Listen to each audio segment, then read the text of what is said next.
all of us have it in our minds that it's like you graduate high school, you go to college, you get your degree, and then you come out the bat making 60K.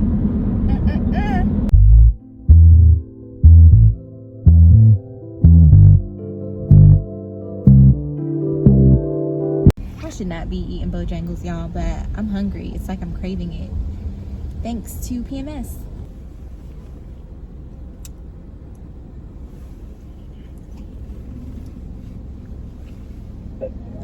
Anything else for you? No, that's it. Goodbye. Thank you. I can't help but feel like she saw me recording. I think it's just always funny. It's awkward when people are watching you record. But anyway, I got my Supreme dinner for breakfast with honey mustard. So yeah. Hey everybody, how are you? It's your girl Ivy, per usual. Welcome back to my channel. Welcome if this is your first time. It's another car chat. As you guys can see, the trend, the best times for me to record is typically in my car. So I'm back at it again. Shout out to Bae for getting me this God is Dope shirt. Absolutely love the brand. I think it's so cool. But anyway, I'm here today to talk about the realities of life after college. I did not imagine that life after college would be like this. So where do I even begin? I think all of us have it in our minds that it's like you graduate high school, you go to college, you get your degree, and then you come out the bat making 60K. Also, a lot of us think that if you go to grad school and you come out with a master's, that you gonna land a job making 100K. Let me tell you about my personal experience as an example of no, that's not how it works.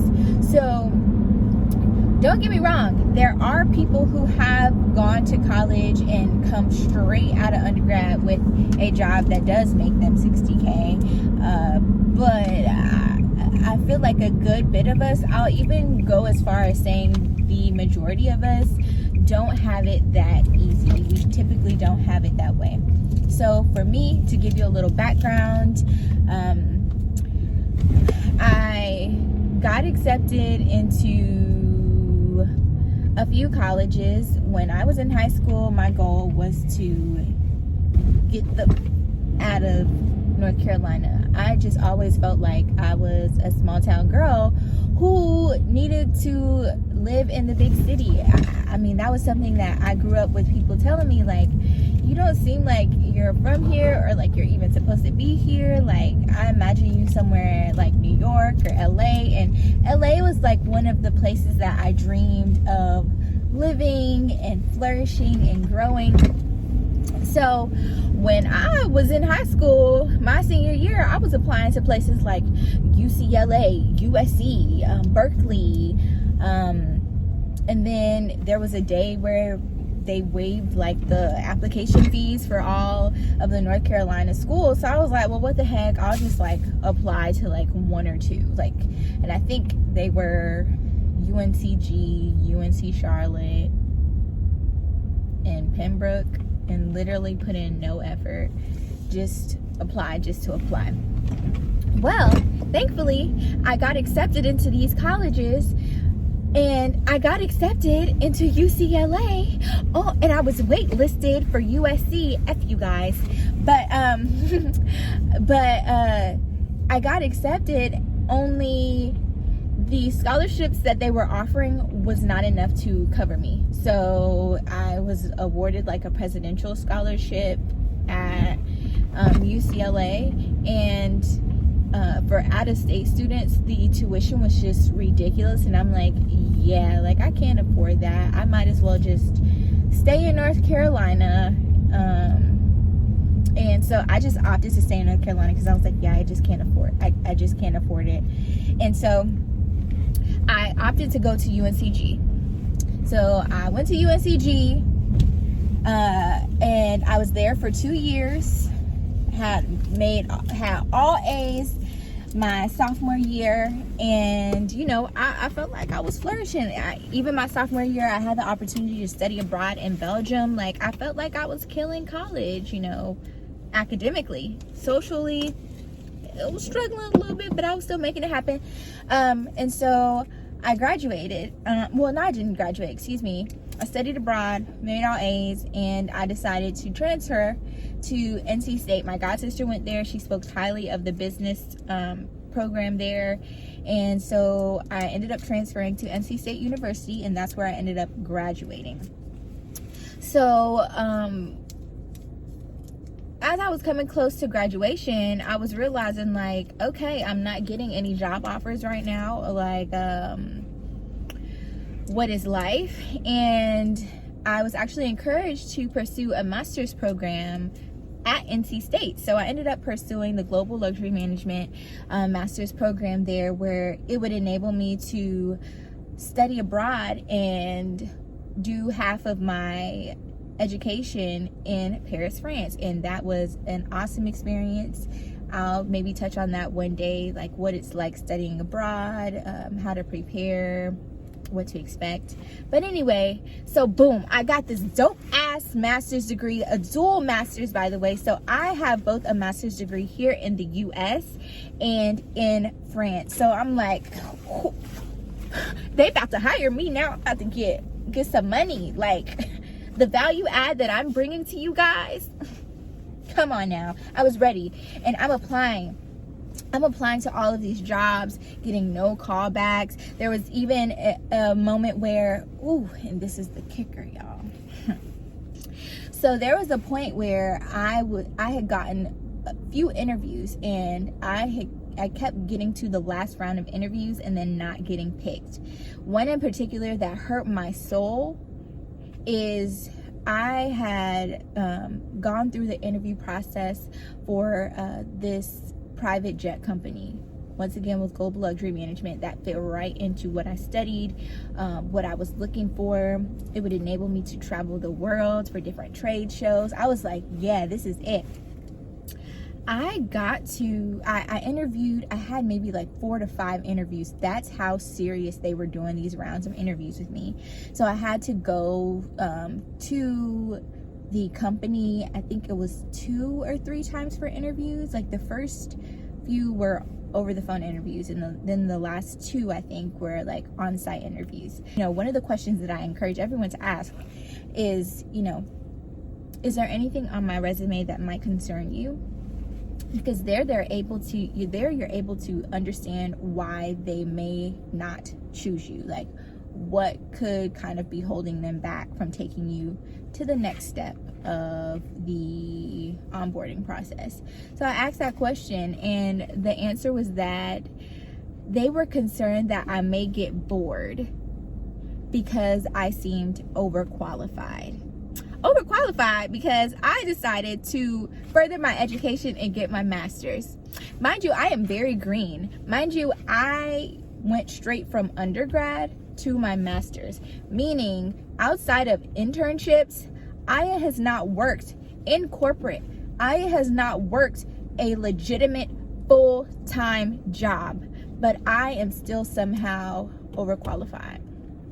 Did I get that job? No. And do you know what job I did get? I got a job that didn't even require you to have a whole bachelor's degree. That's how I started my career post higher education. I started at a job with my master's making $14 an hour. And I sat in that job for a year, applying to new jobs daily, religiously, just trying to get out of there, trying to get into a job that I knew I deserved. And even then, after getting out of that job, and I got promoted within that job, but it just was not for me. I was working at a 5-star hotel. It was cool, but it was not for me. I knew that was not where I wanted to be. I didn't want to work at a job that had me working ridiculous hours, working at night, working during the holidays. I just couldn't do it. And so I was able to land another job. The way that I landed the other job was me taking my master's off of my resume. I had to remove that so that I wouldn't be considered overqualified. I noticed that trend because once again, there were a few interviews where I got to the last round and then I wasn't picked. And a huge part of that was the fact that I was considered overqualified. So I started removing my master's. Isn't that sad? You spend all that money, you put all that effort, you work so hard to accomplish something as big as getting a master's, and then you have to hide it so you can get paid, so you could get a decent job. So I did that and I hid it. And then you know what I did? I was able to land a job for a good tech company, which I currently work for.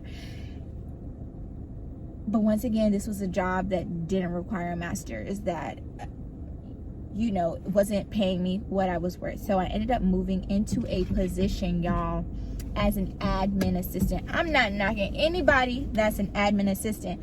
If that's something that you enjoy doing, if that's your calling, then I think that's amazing. People go from admin assistants to executive assistants, to chief of staff. You know, I think that's awesome. For me personally, that's not the career path that I desire. So I got into this admin assistant role, and my goal was to get out of it as quickly as possible. I'm like, boom, I got myself in the door of this company. Now I want to move up the ladder. I'm not trying to sit here for a year. Like, I didn't get my master's for this. So within 5 months, I was able to be transferred to one of my director's teams, working as his portfolio manager, which I was like, okay, yeah, this is more of my style. Like, I think manager is where I'm supposed to be. And of course, I got a nice pay raise, which is great and everything. And however, I did recognize that because it was a contract role, that I was getting paid less than someone who would be a full-time employee. So I'm still battling with the fact that I'm super grateful for where I have come, and I think I failed to celebrate where I have come and you know, the work that I've put in to get to where I'm at. But at the same time, it's like, you think coming out of college that you'd be, you know, quickly thrown into these spaces that help, you know, catapult you along your career path, and that's not it. There are people who are still working jobs that doesn't even require their education. There are still people who are trying to find jobs out of undergrad, out of their master's programs. There are still people who are trying to balance paying off these loans with nowhere near the amount needed to get them paid off. You know, I'm there. I had to apply for the income-driven repayment program because, baby, you're not making me pay $700-800 a month towards my loans when that's a good chunk of my paycheck. That makes no sense. So, I mean, I just kind of wanted to give you guys my take on it, my personal experiences out of undergrad. Once again, I'm so thankful because I feel like God is finally moving me into where I need to be career-wise. I'm still not exactly where I want to be, but I know I'm on the right path now. But yeah, it ain't what a lot of us think it's cracked up to be. And I think there are ways to kind of like set us up to get to where we want faster, but a lot of those things aren't really pushed or communicated while we're in school. And hopefully I'll be able to kind of give you guys those tools moving forward, so that if you are in high school or if you are in college, you will be better equipped to have a nice job straight out of college. Okay. Oh, another thing I realized too is it really is not about what you know. It really is about who you know. Okay. I remember a long time ago, there was an internship that I had gotten to the last round for, once again, that I was turned down for because one of the employees' daughters wanted an internship, and she got chosen over me with one interview when I had like 3. So it's who you know. We'll get into that. I'm going to also stress the importance of networking. I have a video about that soon. That was it for now. I'll come back to you guys. Let me know what you realized coming out of undergrad. If you had a really seamless experience.